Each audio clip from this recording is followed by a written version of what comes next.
Welcome to Aging Untold.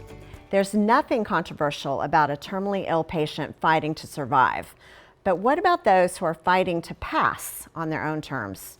At least 12 states and Washington, D.C. have laws supporting end-of-life treatments. That's according to the advocacy group Death with Dignity. So Sam, what if you as a caregiver or a loved one are at odds with someone who wants end-of-life treatment? It's not my choice. If someone wants end-of-life treatment, I may have a differing opinion, but it's their choice to make, and I have to respect that regardless. And I think too often we see where medical professionals, caregivers, and definitely family members want to step in and tell us how we should feel or how we should behave in a certain situation.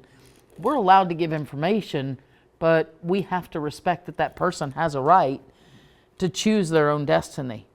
Right, I really believe in autonomy as long as that person has the ability, right. Mentally, cognitively to make that decision, but also as a physician, we're given an oath to do no harm. I think it's really, really hard to die in this country. Oh. And the statistics are 80% of people over 65 want to die at home, and 80% of people over 65 die in the hospital. Yeah.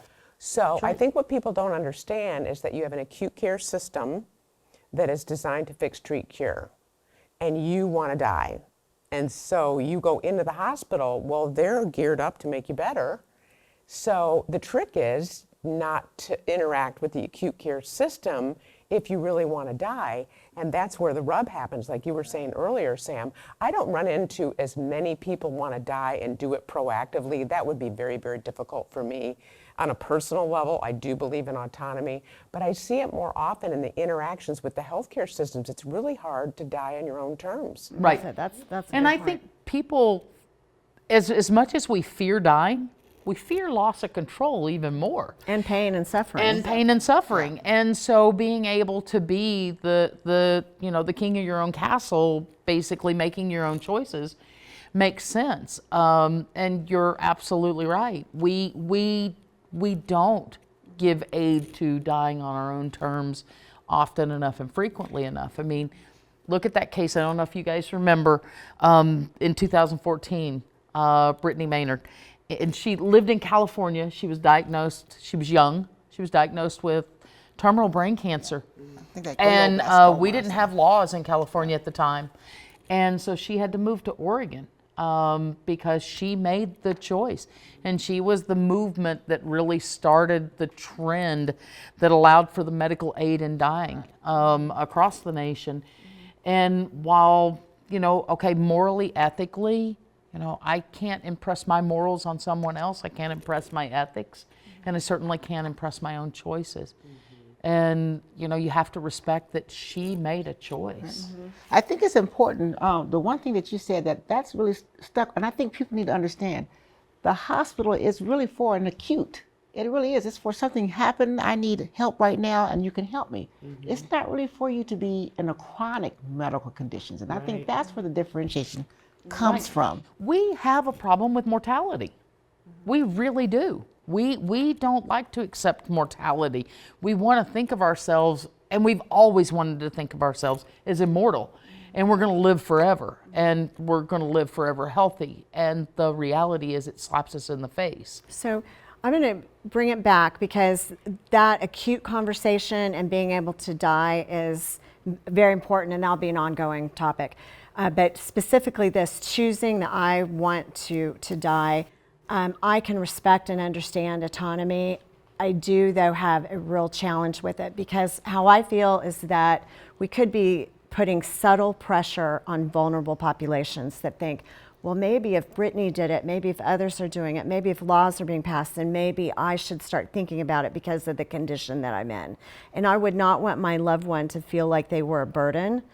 And I also feel like we're here on this earth, I feel, for a reason, and that maybe living out a natural progression, not pushing the acute part of it to where we're not kind of allowed to die naturally. We want to die naturally, but also I think, is it because pain isn't being controlled?